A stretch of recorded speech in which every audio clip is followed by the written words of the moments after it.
breaking down every UFC ranked featherweight. First up, we got Josh Emmett. Now, he's in a very strange spot because he's been fighting these top-end prospects and been getting slimed out like Ilia Topuria and Kevin Vallejos, but the thing is, he's not performing horrible. I mean, he did in his recent fight, but going 5 rounds with Ilia is incredible.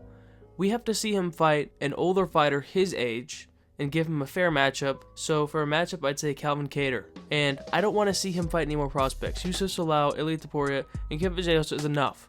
He needs to fight someone who is at a similar spot in their career, and that's an issue. He's getting older. It's like a bad combo when you're already an overhand merchant that refuses to wrestle and just wants to brawl it out, but you're also 41. It's like, come on now, we got to start fighting a bit smarter. But that's not what Josh Emmett's gonna do, because that's not Josh Emmett.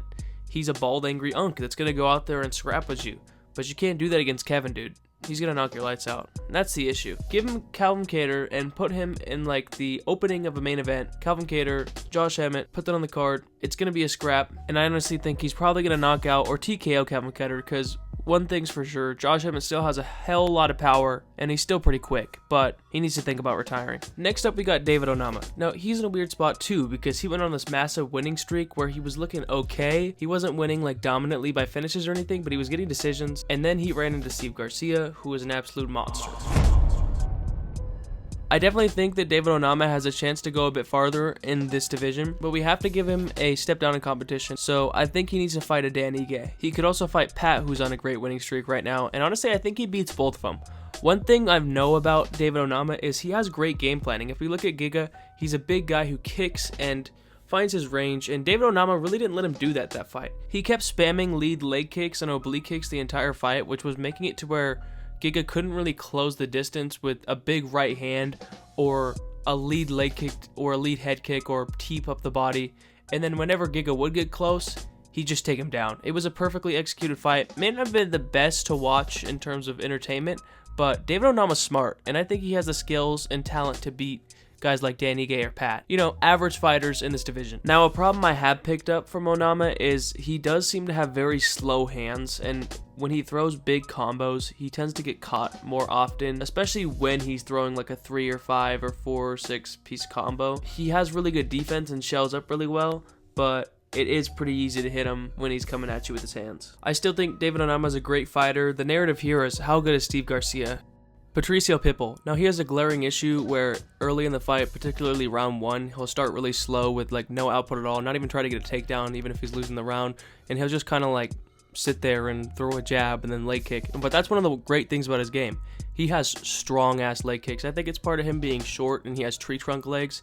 He's only 5'6". Like, it's hard to talk about this guy because he's so old, and I don't think he really can beat Costa or any guys like that. Although he does have a shot against Aaron Pico. I think that Aaron Pico will control grapple him and win, but I could see him taking over that fight. It's just hard to see him moving up and getting farther in the rankings when he already lost to a top 5 contender in Yair Rodriguez early, as soon as he left Bellator, and now he's kind of just middle of the line at 38 years old. It's kind of just, he's in the same spot as Josh Emmett, just even worse off because he doesn't have as much experience and rec from the company. Melquizael Costa. Now, what this man did to Dan Ige was something no man has ever been able to do. Not Josh Emmett in his prime, not Movsar Evloev, not Prime Barboza, well close to it, only 2 fights off his fight with Gaethje, not Lerone Murphy, not even Diego Lopez. Melquizael Costa goes out there and absolutely obliterates Dan Ige with a spinning back ninja fucking kick. That shit was insane. This dude has some real talent. We're in a weird scenario where these guys that are up and comers are better than the guys in the top 5, like Yair Rodriguez. Like, Melquizael Costa would slime out Yair Rodriguez, and I fully stand on that. He's got the better grappling if it goes there. He's got more intense volume and actually does step with it. You know, Yair kind of just throws pitter-patter shots. That's the issue. And I don't know what's been happening recently, but Costa has not been throwing pitter-patter shots. He has been hitting like a truck recently. I'm not sure what it is. Maybe he's just coming into his own, but man, that dude is dangerous. He's part of the next generation, and I think he's going to nuke Arnold Allen. If we watch back the fight with Evloev was piecing him up, and he doesn't have the best striking. You know, he's good, but he's not known for that. And if you're getting outboxed on the feet by Mozo or Evloev a lot during that fight, you're going to have problems with Melquizael Costa, because Melquizael Costa has real power behind his shots and has real volume and will continue to land those shots if you let the opportunity be presented. You do not want to leave your chin open against Melquizael Costa, especially this new version of him where he's absolutely Marauder maxing his way through Dan Ige. Speaking of Marauder maxing, I think that's the only way we could see him go down or get submitted, but he has decent ground game and can get up pretty well. He's a really well-balanced fighter, so the only really issue I see him encountering is just being overzealous and getting caught by like a Gene Silva or a Diego Lopez or potentially Arnold Allen. I don't know, we'll see. Brian Ortega. Man, I'm about to turn into an eagle, man. I gotta show my pinky toe to get to the lightweight division. We're not exactly sure if he's gonna move up or not, so I'm not gonna make any matchups, but wicked jiu-jitsu, pretty durable. His boxing does get very sloppy in the later rounds, but you guys know who Brian T. Studio Ortega is. Let's move on. Kevin Vallejos. Now, if you thought that Melquizael Costa was a good prospect, this guy is otherworldly. He gets comparisons towards Ilia Topuria because of his tight boxing and small stature, but he is a way better athlete than Ilia. Ilia may be more technical than him and have better defense overall, but we'll see. Kevin Vallejos is only 24 years old, which is the crazy part about his game. Being 24 and a top 10 fighter is almost unheard of in the featherweight division in the modern era. With his only loss being to Gene Silva, we need to book Gene Silva versus Kevin Vallejos 2. You know, for Vallejos' strengths, I'm going to give out like a superstar X-Factor vibe with his striking. Like that spinning back fist he landed against Giga Jakowski, you don't do unless you're a superstar. And the counterpunching against Josh Emmett and making him back up during the fight is very strange and not seen in the division ever. I mean, it was insane for Ilia Topuria to outbox Josh Emmett for 5 rounds and not get hit by the power hand. And Kevin Vallejos goes out here and gets hit in the chin, eats it, and then counter shots and just TKOs Josh Emmett like he's nothing, like he's baby food. So he has that X-Factor ability to put on a show and really surprise people at any moment with flashy, crazy moves. Another strength is this guy has high IQ, man. He's not leaving his chin out. He's not being reckless. He is waiting to find his shots, almost a little too patient at times. But it doesn't matter because he's built like a brick shithouse for this weight class, and he hits like one too. So obviously his athleticism is one of his best strengths. But as for weaknesses, his wrestling is untested. With someone like Melquizael Costa, he's gotten taken down multiple times in the UFC and got up from it. We haven't seen this happen with Kevin Vallejos just yet. I'm not saying that his wrestling is bad. I'm saying we have to see it firsthand. So untested in the waters in his wrestling. And he's also prone to head kicks, just like Ilia Topuria. But overall, this guy is the best prospect in featherweight. I am almost certain Kevin Vallejos is a future champ, and we'll see him with that belt strapped around him within the next 5 years. Steve Garcia. Now this man reminds me a lot of Tony Ferguson with the way he's brutally finishing people. His win against a really young Melquizael Costa was amazing, and he's overall just fucking people up and making fights bloody and crazy and even getting rocked sometimes himself and just being chaos. He really reminds me of vintage Tony Ferguson, and especially since he's starting his career a bit later at 33 when Tony Ferguson was around 34 or 35 when he was starting to get in his prime too. I think that Diego Lopez is going to be able to stuff his shots and just outwit him on the feet. Diego Lopez beat John Silva. I think Gene Silva beat Steve Garcia too. I think he's going to have a lot of problems in this division fighting other opponents that are high skill because he's gotten rocked before and he's gotten badly hurt. And if Diego Lopez has you badly hurt, he could get a sub, he could TKO you. He's not in a good spot right now. And I think that we haven't seen him fight good enough competition. David Onama's good, but he's not amazing like a top 5 fighter. I mean, that is a huge jump in skill. We're going from David Onama, the number 14, 15-ish ranked fighter, to Diego Lopez, a top 3 fighter in featherweight in the world. This is a massive jump. I think Steve Garcia has the tools to pull it off, but do I think he's going to pull it off? I don't think so. I think that Diego Lopez has just as good jiu-jitsu, maybe not as good as wrestling, but he's not getting a sub by Garcia, and he definitely has cleaner striking. Don't even argue that. I'm going to say that fight goes to round 3, and we see a TKO by Diego Lopez brutally. I think Steve Garcia's biggest strength has to be his malicious ground and pound. I mean, his hammer fists and elbows he's landing are absolutely wicked, and we saw that against Costa and Nelson, just beating them into a pulp, into submission with all ground and pound too. Like all ground, like when he rocks you or he gets you down or he wrestles you, it's all the ground and pound that's doing damage. It's absolutely intense. Like if you don't get away from this dude or find a way to shell up or have good jiu-jitsu, this guy will turn you into hamburger. His toughness is also one of his biggest issues. He kind of relies on his toughness to kind of grind it out on fights, so he kind of lacks technique on the feet and kind of comes at you with his hands down sometimes, and that you can't do that against a Gene Silva or Diego Lopez. You just can't. In my opinion, Garcia's skills won't translate against these highest level fighters like Gene Silva or Lopez, because you need a different style to stay away from these guys, and ground and pound isn't going to do it, because these guys are going to stuff your takedowns with a big knee. They're going to do things that are unordinary because they're the best in the world. For example, Vallejos' deadly boxing could work really well against a Gene Silva in many different ways, and as well with Costa, with being able to stay away with the kickboxing and then get away from takedowns if he needs it too. So both those guys have an out against these guys in ways I think they could win, but just mauling your opponent and elbowing them out, I don't think that's going to work with these higher level guys, but that's what I got on Garcia. Arnold Allen is one of those fighters that is great, but he's just not special. Enters a UFC 10-fight winning streak, smashing people left and right. Gets to a great fighter, loses to Max Holloway, 4 rounds to 1. Gets another hard matchup, Mosvar, barely loses. Gets a tune-up fight, beats Giga in a decision, loses to John Silva. And being 1-3 in your last 4 fights really creates a downturn of momentum and makes it easier to lose to some of these up-and-comers. For example, Melquiades Costa, he's fighting him soon. And I think that Melquiades Costa is special enough to win this fight. I think that he can stop Arnold's grappling if he decides to go there, and I think he can keep it at range. The only way I see this being scary and I see Arnold Allen winning is if he creates chaos, which he can definitely do, but I don't think that's the outcome. I think Arnold Allen is great, but not amazing. And with the downturn of being 1-3, I think that it's going to get to him a little bit. And as for his strengths, he has one specific thing that he does on his feet that he lands against fucking everybody. I don't know how he does it. It's his cross power hand. He lands this on every single person. I'm not joking. Look at these. Look, lands it. Lands it again. Lands it. Stumbles this guy. Lands it on this random dude in the blue. Like what? Like how? How is he doing this against everyone and everybody? And how has nobody picked up on this? He's throwing that cross and it fucking demolishes everybody. And I'm gonna put this one in the middle because it works both sides. It's his autism. I think that it can get him in trouble, or it could land him a flying knee KO against Costa. We never really know. And I think the biggest concern is he struggles against high level pressure. We saw Gene Silva was able to overwhelm him, so was Max Holloway. And I think that Costa is kind of a mini version of these two with his pressure, and I think that's gonna overwhelm him. So we'll see though. We got Youssef Zalal, an absolutely wicked submission artist. He's what Brian Ortega wishes to be, subbing everyone right now. I think he has 4 submissions in his last 5 fights. And his wrestling is improving too. Absolute technical maestro.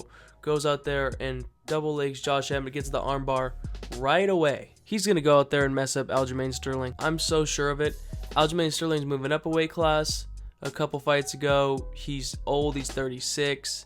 He's had a lot of fights under his belt. Youssef Zalal was young, on a winning streak, bigger, more technical. I mean, he already has more subs than him at a way younger age. Aljamain Sterling's a decision merchant.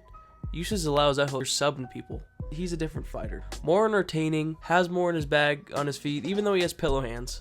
He's going to go out there and beat Aljamain Sterling. Zalal is really changing what it means to be a ground fighter. He's a gangster ground fighter. He's a marauder on the ground. I don't think I'd ever think I'd say that until I saw Zalal. He takes you down and hunts that submission right away. I'm okay with it. As long as he's not laying on people like Aljamain Sterling, we're all good. He's always looking for that submission threat. He's never not doing something. And I think that'll treat him very well. And he might be able to cheese a couple more fighters. Gene Silva. Arnold Allen has the happy autism, and he has the evil autism. He's very unpredictable. He'll shell up randomly and go with traditional boxing, with check hooks and uppercuts. Then he'll randomly switch to the karate stance with lead leg kicks, heavy jab. He really does it against everyone. He did it against Drew Dober and absolutely tooled up Drew Dober, upper weight class, 2 weeks notice. Beautiful performance. The doctor's stoppage in that fight. His power is really good too. 3 KOs in the UFC in featherweight is really good.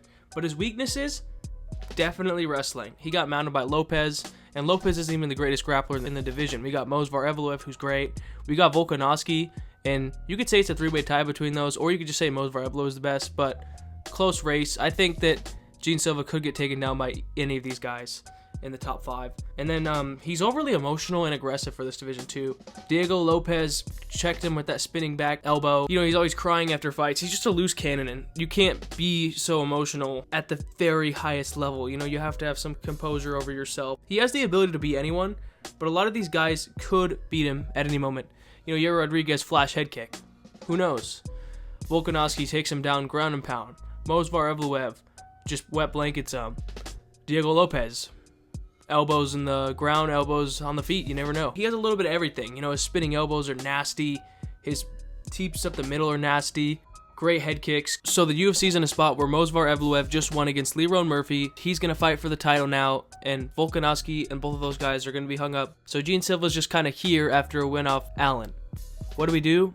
We do Kevin Vallejos versus Gene Silva 2, and the winner of that gets a shot at the winner of Movsar Evloev versus Alexander Volkanovski. With Kevin Vallejos' only loss being to Gene Silva and being a hot prospect, and Gene Silva closing in on his prime at 29, looking amazing.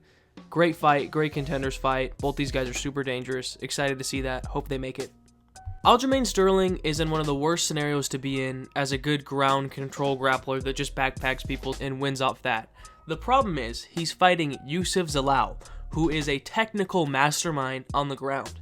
He can give anyone problems on the ground. He can give Diego Lopez problems, Yair Rodriguez especially problems, Gene Silva. As long as he can take you down, it's going to be an issue. But Youssef Zalal is going to submit Aljo and send him retiring. He's 36 years old, Aljo is. He has no power in his hands, especially at featherweight. I know he had a knockout at bantamweight, but that's a different story. That's a long time ago. And people say, you know, he's a funky fighter. No, his striking just fucking sucks. I'm sorry to say. But strengths are extremely good wrestling, extremely great jiu-jitsu. I just think Zalal's going to find the submission. And concerns are zero power on the feet. Big fat zero. No power. Worse than Youssef Zalal. Zero. And he lacks proper boxing. You know, and Youssef Zalal is basically Aljamain Sterling with a little more technique in his BJJ and younger and a little bit more technical in the striking. So he's just a slightly better Aljamain Sterling and a way higher submissions threat. So I feel like it's an obvious pick. Yair Rodriguez pisses me off because in the last 4 years, he has 2 legitimate wins. I don't count that win against Ortega in 2022. That was a fluke. Ortega injured himself. He didn't even do anything to win that fight. And then his 2 fights are against Josh Emmett, a very easy striker to figure out, and Patricio Pitbull, an absolute Bellator unk, 38 years old. Yair Rodriguez is a flashy kickboxer with no ground game, abysmal, zero, no jiu-jitsu, no wrestling. You take him down, you can control him all you want. If Max Holloway is controlling you on the ground, we got an issue. But in this scenario, I actually kind of like this for the UFC, because what the UFC knows is the UFC knows that Yair Rodriguez is kind of a bitch and only fights once a year and hopes he gets a fluke title shot. So what the UFC can do with that is they can book the winner of Arnold Allen versus Melquiades Costa and be like, take this fight. And that'll be mid-2026, and both those guys are strikers, and it'll be an absolute fireworks fight. Now, I'm going to be honest. Allen and Costa both destroy Yair Rodriguez. Yair Rodriguez is fraudulent with his record. He beat up a bunch of cans on his way up, and then had some hard competition against diverse fighters, and then kind of crumbled. He is a fraud where he's at in his spot in the rankings. Lerone Murphy. Now after that 5-round scrap, I definitely think he should take some time off to reflect and just to heal up, because I know he popped his hip during that fight and injured himself. So take some time off and then fight the winner of Youssef Zalal versus Aljamain Sterling, and then that can set up a title contender fight after Gene Silva and Kevin Vallejos, or Movsar Evloev and Alexander Volkanovski. All that'll be out of the way, and we'll have 2 title fights set up, and I think that'll be perfect for the UFC timeline. Lerone Murphy is definitely a game plan fighter. He fights very patiently and won't ever do anything unorthodox like Gene Silva unless the opportunity presents itself, very rarely. So that's definitely one of his best qualities. He's very smart and calculated, and he's not going to step out of line, so IQ is definitely one of his best traits. Another one of his traits is he's very durable. I mean, look at his frame. Big, muscular, black dude, you know, can take a lot of shots, take a lot of damage. And I think the reason why Murphy has been so tough is because his defense is so fundamentally sound. His hands are always where they need to be to block a body shot, to block a headshot. His elbows are in tight, his hands are at his temples, one hand out for the jab. It's always perfect. Although I think Murphy fights at a slower pace because his gas tank is a little suspect, with him really starting to fall apart in rounds 3, 4, and 5. I don't think that was just because he was injured. I think that was because he was getting tired. We saw that when he fought Dan Ige. He was just starting to fade a little bit, and I think that's part of him having a bigger, more muscular frame with all that fast twitch muscle fiber. I think he just slows down and doesn't have the best gas tank, so he has to fight conservatively to keep it up. But yeah, I think Murphy's going to become a certified journeyman, especially being 34. He's just not young enough to improve a ton, but he's good enough to stay around in the top 10 for a while, I think. Diego Lopez. It's funny how history is just repeating itself. Volk beating out the same guy 2 times, maybe soon to be 3, because he's just beating everyone else. Like, Diego Lopez is new gen Max Holloway. And it sucks for Diego Lopez because he's super great and championship material. If he's knocking out Gene Silva in round 2, this dude could definitely be the champ. But Volkanovski's just too good, the featherweight GOAT, man. Diego Lopez is very well-rounded. I think that's the best part about him. He has great ground and pound. He has great boxing. He does not have great head movement, so that's a concern. He's kind of a blockhead. Great chin. I think all around, he's a great fighter in general. And he's going to absolutely slime out Steve Garcia. I don't care what you say, dude. Steve Garcia is just a fucking power puncher. I mean, he's great, but, like, Diego Lopez is a whole nother level, dude. If you're knocking out Gene Silva, Steve Garcia, I'm sorry, you're not ready. And another thing we've learned from Lopez from those 2 fights with Alexander Volkanovski is the dude's got great cardio and great heart. I honestly don't know if anyone else beats this dude besides Alexander Volkanovski.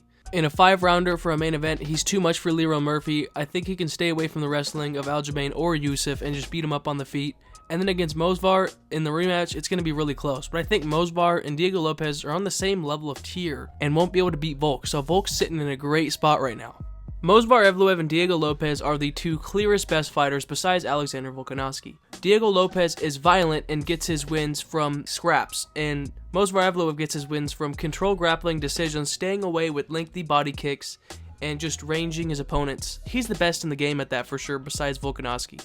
Mosvar Evloev was able to control grapple Aljamain Sterling and reverse him, so he has the greatest grappling in this division in terms of wrestling.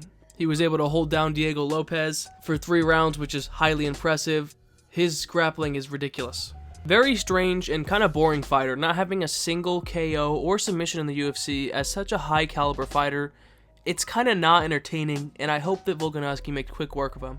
I don't think that Mosvar Evloev is going to beat Volkanovski because he has great defensive grappling, and on the feet, there is a clear difference in skill. And Volkanovski might honestly be able to out-wrestle Evloev because Evloev hasn't faced someone with high skill as Volkanovski. I mean, we saw that with Diego Lopez just getting completely outclassed. If Volkanovski in his first fight against Islam was able to survive and escape from him, then he's definitely going to be able to escape from Mosvar Evloev, who's nowhere near the level of grappling and submission threat that Islam Makhachev is. I literally see this being a 50-45 decision for Volkanovski, just being slightly behind Volk the entire time. And as stated earlier, one of Mosvar Evloev's biggest issues is he can't finish someone to save his life. He has no power in those hands. You know, he can crack you and stumble you a little bit, but he's definitely not going to finish you. He never has and probably never will.